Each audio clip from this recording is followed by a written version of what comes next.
stop, and it's still going at this hour. We're still seeing a light rain behind us. It has let up a little bit, but that can change in a second, and the heavens can open once again. It's really wreaked havoc on this city in the past few days. You mentioned some of the rainfall totals. It's about 470 millimeters. That's about 18 inches of rain in just a 24-hour period. So it's really a mess here in Manila. Earlier today, we tried to get to one of the hardest hit areas. Days of torrential rain are taking their toll on the Philippine capital of Manila. In parts of this city, rescuers are busy carrying out evacuations. This was the scene today in Quezon City. Cars submerged and rescuers using life rafts. Some struggled against the high water, which is packing strong currents. This woman says it was scary. The water level was very high. Many others were left behind. It was a similar scene in another part of metropolitan Manila, in Marikina City, with rescuers trying to get people to safety, again using boats, as well as a system of ropes. The water reached roughly 5 to 6 feet, nearly 2 meters in these narrow streets.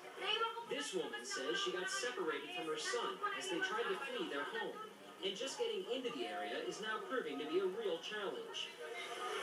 So this is the road into Marikina, and as you can see, this is as far as we could possibly get.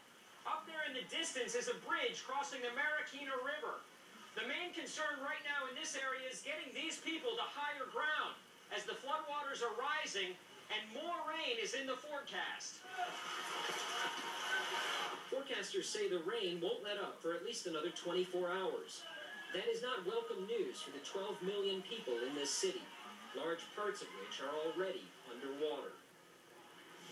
And Michael, we're just getting news from some local reports here in this evening. Back in Quezon City, you saw the pictures from there. Landslides are now a major concern, and apparently a landslide in that region reportedly killed at least 8 people. Just amazing stuff. You know, Alex, with so much of the capital underwater, where are people fleeing to? Well, that's one of the big challenges they face today. They're using a lot of schools and basically anything they can find on higher ground.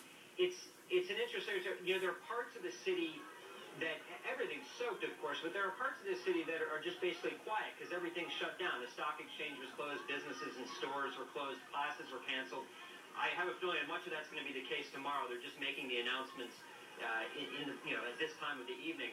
But then you hit some of these areas along the Marikina River, like you just saw in those pictures, and it's completely flooded, you know, up to people's necks and up to their shoulders. So those are the people, that's the real concern. They need to get them to higher ground. And like I said, they're using a lot of schools for that. Yeah, very distressing stuff. Alex Zolder, thanks so much for joining us there from Manila.